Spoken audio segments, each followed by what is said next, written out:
We need younger employees, more adaptable, less rigid. My name is Douglas. I am 55 years old, and I have spent the last 19 years building the backbone of TriTech Solutions here in Dayton, Ohio. The words hung in the air like smoke from a bad electrical fire. Gavin Norris sat across from me in his corner office, fingers drumming against his MacBook like he was typing code he would never understand. I had walked into this meeting thinking it was another quarterly review, same routine I had been through 76 times before. Instead, Gavin delivered what he called workforce optimization with the confidence of a man who had never spent a weekend fixing server crashes or explaining to panicked clients why their automated systems had gone dark. "You are great, Doug, but streamlining talent density is essential," he continued, adjusting his tie. Everything about him screamed expensive business school and zero field experience. "This is just business." I nodded. Did not argue. Did not slam my fist on his glass desk or remind him that I had trained half the people he was keeping.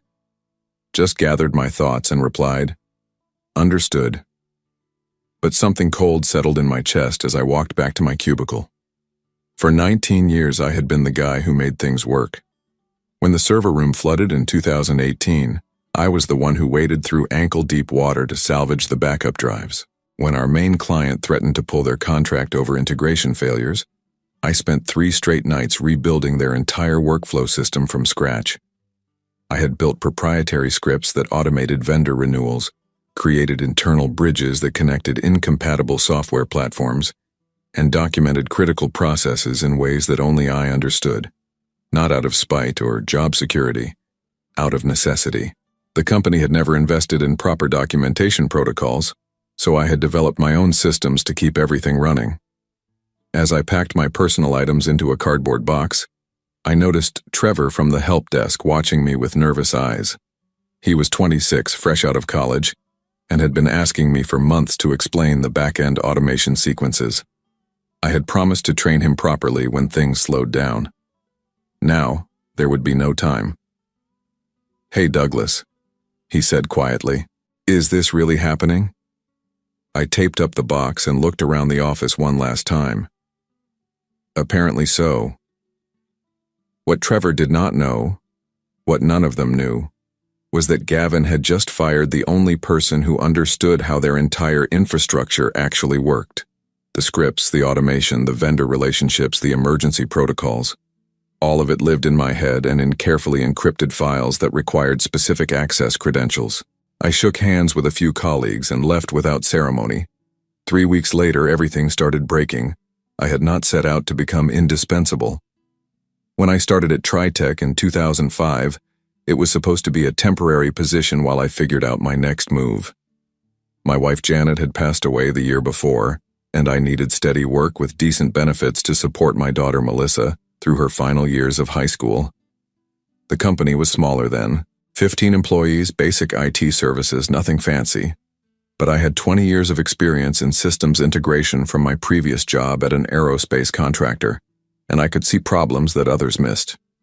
The owner, Harold Winters, appreciated having someone who could think 3 steps ahead of disaster. Over the years, I became the unofficial backbone. When Harold sold the company to a larger regional firm in 2019, I stayed on because the work mattered and the people depended on me. I had built relationships with every major vendor, negotiated contracts that saved the company hundreds of thousands of dollars annually, and created automated systems that prevented the kind of catastrophic failures that could destroy client trust overnight. But I had also noticed warning signs over the past year. New management had brought in consultants who spoke in buzzwords and treated experienced employees like expensive liabilities. They hired younger staff at lower salaries and expected them to magically absorb decades of institutional knowledge through osmosis. Gavin Norris had arrived 6 months ago with credentials from some prestigious consulting firm and immediately began talking about right-sizing and optimizing human capital. He scheduled meetings with PowerPoint presentations that reduced complex technical operations to colorful pie charts. During one particularly frustrating session, he had suggested that our custom automation scripts could be easily replaced with off-the-shelf solutions.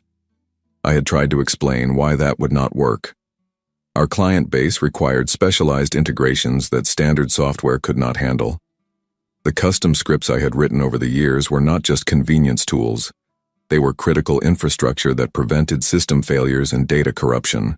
Gavin had nodded politely and made notes on his tablet, but I could tell he was not really listening. To him, I was just an aging employee with outdated skills and an inflated salary. What he failed to understand was that those outdated skills had been keeping his company operational for nearly 2 decades. The server room that never went down, the automated backups that never failed, the vendor relationships that ensured priority support during emergencies. All of that existed because I had built redundancy into systems that other people took for granted. The subtle warning signs had been there for months. Fewer invitations to planning meetings, requests for detailed documentation of my daily tasks, questions about whether my responsibilities could be distributed among the team. I had assumed it was standard corporate reorganization. I had been wrong. The call came on a Tuesday morning 3 weeks after my termination. I was sitting in my kitchen, drinking coffee and reviewing job listings on my laptop, when Trevor's number appeared on my phone screen. "Douglas, I'm sorry to bother you, but we have a serious problem," he said. His voice was tight with panic. "The automated backup system failed last night, and none of us can figure out how to restart it manually." I set down my coffee cup. "What exactly happened?" "Everything was running fine until around 2 a.m. Then all the automated processes just stopped. Gavin brought in some consultants yesterday to review your old scripts, and they said they could optimize them. But now nothing works." Something cold settled in my stomach. "They modified the automation scripts?" "They said they were just cleaning up redundant code, but now the system will not accept the vendor credentials. The backup protocols are throwing error messages, and 3 clients have called this morning about data synchronization failures." I walked to my window and looked out at the quiet suburban street. For 19 years, I had built safeguards into every system to prevent exactly this kind of cascading failure. The scripts were not just functional code. They contained fail-safes, error-handling protocols, and recovery mechanisms that had been refined through years of trial and testing. "Douglas, is there any way you could walk us through the recovery process?" Trevor asked. "Gavin is in full panic mode. He keeps saying you must have sabotaged something before you left." I felt a strange calm wash over me. Not satisfaction exactly, but clarity. "Trevor, I never sabotaged anything, but I also never shared the administrative passwords for the core systems because nobody ever asked for a proper knowledge transfer." "What do you mean?" "The backup system requires specific vendor authentication codes that I negotiated directly with our service providers. The automation scripts reference encrypted configuration files that are locked behind access credentials I created for security purposes, and the manual recovery procedures are documented in files that require administrative privileges to access." There was silence on the other end of the line. "I spent 19 years building redundancy into every critical system," I continued. "But redundancy only works if someone knows how to implement it. Can you help us?" I looked at my laptop screen, where an email from Vector Core Systems was waiting in my inbox. They had offered me a senior integration specialist position with a 20% salary increase and genuine respect for my experience. "I appreciate you calling, Trevor, but I am no longer a TriTech employee," I said quietly. "You might want to suggest that Gavin contact the vendors directly. They will probably want to renegotiate the service contracts anyway." After I hung up, I sat in my kitchen for a long time, thinking about how quickly things could fall apart when you removed the wrong piece. The second call came 2 days later. This time it was Gavin himself. "Douglas, I think there may have been some miscommunication about your departure," he said, his voice carefully controlled. "We are experiencing some technical difficulties that could benefit from your expertise." I had been expecting this call. Word traveled fast in the Dayton tech community, and I had already heard through mutual contacts that TriTech was hemorrhaging clients faster than their IT team could provide explanations. "What kind of difficulties?" I asked. "Nothing major," Gavin replied quickly. "Just some integration issues with the automated systems. I was hoping you might be willing to consult on a temporary basis to help smooth the transition." I leaned back in my chair. Through my home office window, I could see my neighbor mowing his lawn with methodical precision. What does your current team think about the situation? Well, they are learning, but you obviously have institutional knowledge that could expedite the resolution process. What Gavin was not saying was that 3 of TriTech's 5 largest clients had already issued formal complaints about system failures, and 2 more were threatening to terminate their contracts. The consultants he had brought in to optimize my scripts had essentially broken every critical automation process, and now the company was running on manual procedures that nobody fully understood. I appreciate the offer, Gavin, but I've already accepted a position with Vector Core Systems, I said. I start Monday. There was a pause. Vector Core? But they are our direct competitor. They are a professional organization that values experienced personnel, I replied. The kind of company that understands the difference between optimization and destruction. Gavin's tone shifted. Douglas, I hope you understand that any proprietary information or trade secrets you developed at TriTech cannot be shared with competing firms. We have legal protections in place. I felt my jaw tighten. Are you threatening me? I am simply reminding you of your contractual obligations. And I should mention that if these current technical issues are the result of deliberate sabotage, there could be serious legal consequences. The accusation hung in the air like toxic smoke. For 19 years, I had protected this company from disasters that could have destroyed their reputation and cost them millions of dollars. I had worked weekends, holidays, and vacations to ensure their systems remained stable, and now Gavin was suggesting that I had deliberately sabotaged my own work. Gavin, let me be very clear about something, I said. I never sabotaged anything, but I also never had the opportunity to properly transfer critical system knowledge because you terminated my employment with 2 hours' notice. We provided standard documentation protocols. You provided a 20-minute exit interview where you asked me to write down my passwords on a sticky note, I replied. That is not documentation. That is negligence. After I hung up, I sat in my office thinking about how quickly respect could turn into desperation.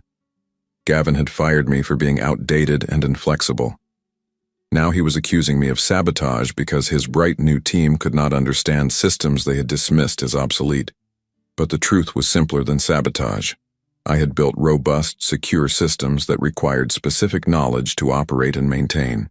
When you remove the person who built and maintained those systems without proper knowledge transfer, you create single points of failure that can cascade into total operational breakdown.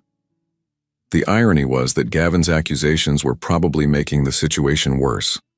If he was telling clients and vendors that a disgruntled former employee had sabotaged their systems, he was essentially admitting that their security and documentation protocols were inadequate. No enterprise client wants to hear that their service provider's infrastructure depends on the goodwill of terminated employees.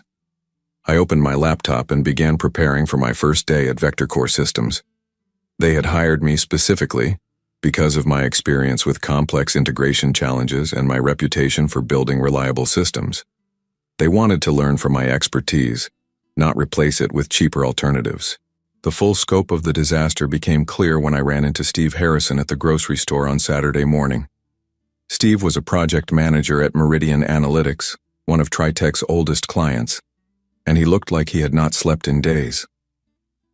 Douglas, thank God I found you, he said, abandoning his shopping cart to corner me near the produce section. Do you have any idea what is happening over at TriTech? I selected a bag of apples and tried to look casual. I would not know. I do not work there anymore. That is what I heard, and frankly, it explains a lot. Our entire data synchronization system has been down for 4 days. Every time we call for support, they tell us they are working on it, but nothing gets fixed. Yesterday, some consultant tried to convince us that the problem was on our end. Steve ran his hand through his hair. We have been with TriTech for 8 years. Never had a single major outage until this week. Now we are looking at potential contract penalties because we cannot deliver reports to our own clients. I felt a familiar weight in my chest. Meridian Analytics processed financial data for regional insurance companies. If their reporting systems were down, It created a domino effect that could impact thousands of policyholders and claims processors. "Steve, have you considered reaching out to other service providers?" I asked. "We are already in talks with 3 companies, including Vector Core Systems, but switching providers means rebuilding our entire integration architecture from scratch. Months of work, massive costs, and no guarantee that the new system will work as well as what we had." What Steve did not know was that the system he was praising had been my design. I had spent 2 years building custom integration protocols that allowed Meridian's legacy software to communicate seamlessly with TriTech's cloud infrastructure. The automation scripts handled data validation, error correction, and real-time synchronization without any manual intervention. But those scripts had been built using proprietary algorithms and security protocols that I had developed specifically for high-volume financial processing. They were not standard off-the-shelf solutions that any consultant could understand or modify without months of careful analysis. "Douglas, can I ask you something confidentially?" Steve said, lowering his voice. "Do you think this is permanent? Should we start looking for alternatives, or is there a chance TriTech can fix this?" I thought about Gavin's phone call, his accusations of sabotage, his threat of legal action. I thought about the consultants who had dismissed 19 years of institutional knowledge as redundant code. I thought about Trevor and the other junior staff members who were probably working around the clock trying to solve problems they had never been trained to handle. "Steve, I cannot advise you on your business decisions," I said. "But I will say this. Complex technical systems require continuity of knowledge and expertise. When you disrupt that continuity without proper transition planning, you create risks that can take months or years to fully resolve." Steve nodded grimly. "That is what I was afraid of." As I drove home, I realized that the situation was worse than I had initially understood. It was not just about broken scripts or failed automations. TriTech had built their entire business model around technical capabilities that depended on my expertise, and they had eliminated that expertise without understanding the consequences. Other clients would follow Meridian's lead. Word of mouth traveled fast in the regional business community, and nobody wanted to risk their operations on unreliable service providers. Gavin had tried to optimize costs by eliminating expensive senior talent, but he had actually destroyed the core value proposition that made TriTech competitive. Monday morning at Vector Core Systems felt like stepping into a parallel universe. Instead of cramped cubicles and outdated equipment, I found myself in a modern office with ergonomic workstations and enterprise-grade hardware. Instead of being dismissed as outdated, I was welcomed as a senior integration specialist whose experience could help them capture market opportunities. My new manager, Patricia Wells, had done her homework. She understood exactly what kind of value I could bring to their organization. "Douglas, we have been watching the situation at TriTech with great interest," she said during our first meeting. "Several of their clients have reached out to us about emergency migration services. We want to handle these opportunities properly, with full respect for intellectual property boundaries and professional ethics." I appreciated her directness. "What kind of timeline are we looking at?" 3 clients have already requested formal proposals for complete system rebuilds. 2 more are asking for backup service arrangements while they evaluate their options. If we can demonstrate superior reliability and support, we could potentially capture most of TriTech's regional market share within 6 months. Patricia spread out project timelines on her conference table. "The key is building solutions that are genuinely better than what clients had before, not just copying existing approaches. We want to use your expertise to design next-generation integration architectures that will serve these clients for the next decade." This was exactly the kind of strategic thinking that had been missing at TriTech. Instead of viewing senior employees as expensive liabilities, Vector Core saw them as competitive advantages. Instead of trying to replace expertise with cheaper alternatives, they invested in building stronger capabilities. Over the following weeks, I worked with Vector Core's engineering team to develop integration proposals for former TriTech clients. We designed systems that were more robust, more secure, and more scalable than anything I had been able to build under TriTech's resource constraints. The irony was not lost on me. Gavin had fired me for being outdated and inflexible, but Vector Core was paying me 20% more to do essentially the same work at a higher level of sophistication. Meanwhile, the situation at TriTech continued to deteriorate. Trevor called me twice more, both times sounding increasingly desperate. Gavin had hired a series of consultants and emergency contractors, but none of them could fully restore the automated systems. Each attempted fix seemed to create new problems.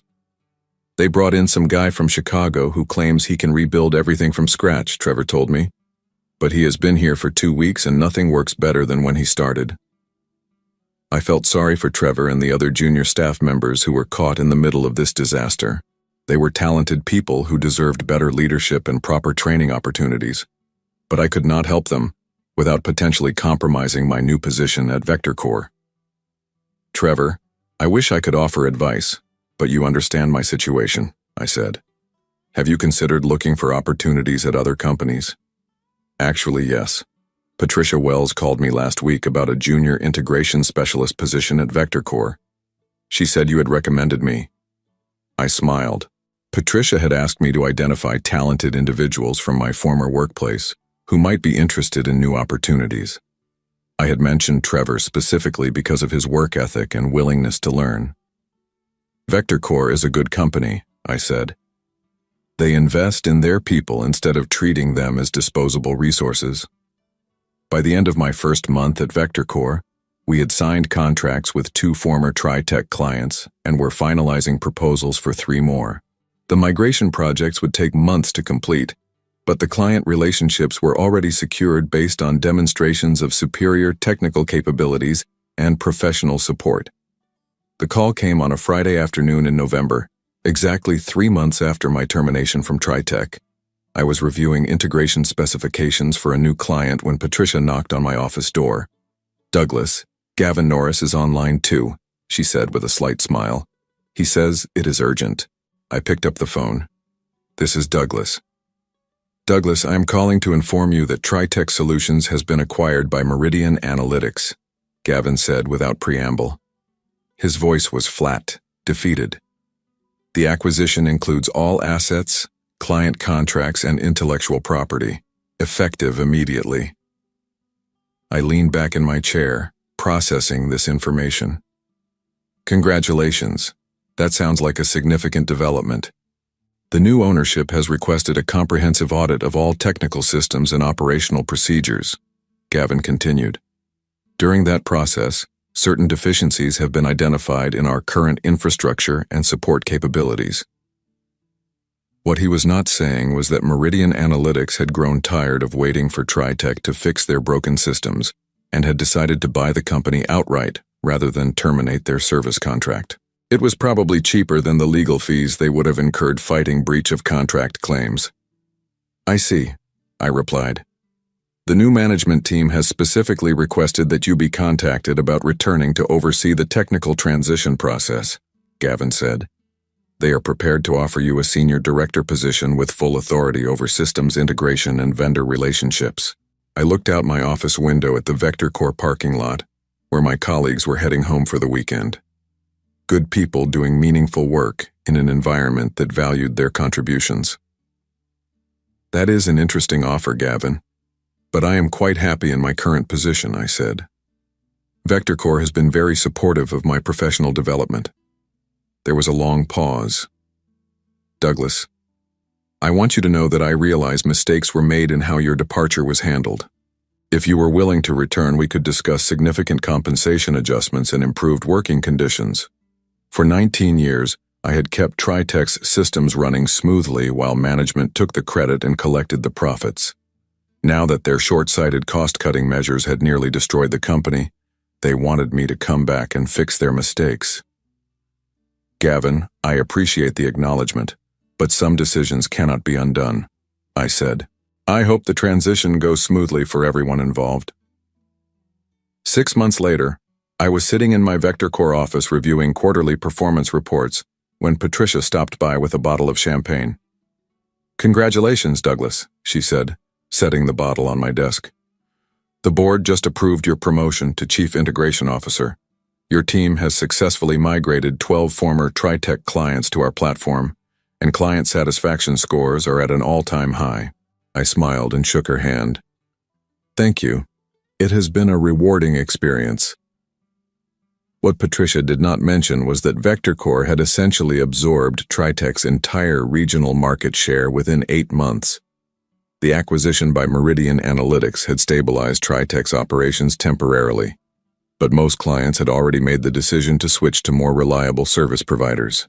Trevor had joined VectorCore's integration team 4 months earlier and was rapidly developing into a skilled systems specialist. He brought fresh perspectives that complemented my experience, and we worked well together on complex migration projects. The irony was that I was now doing exactly the same work I had done at Tritech, but with better resources, more supportive management, and significantly higher compensation. VectorCore understood that experienced technical professionals were assets to be nurtured, not expenses to be minimized.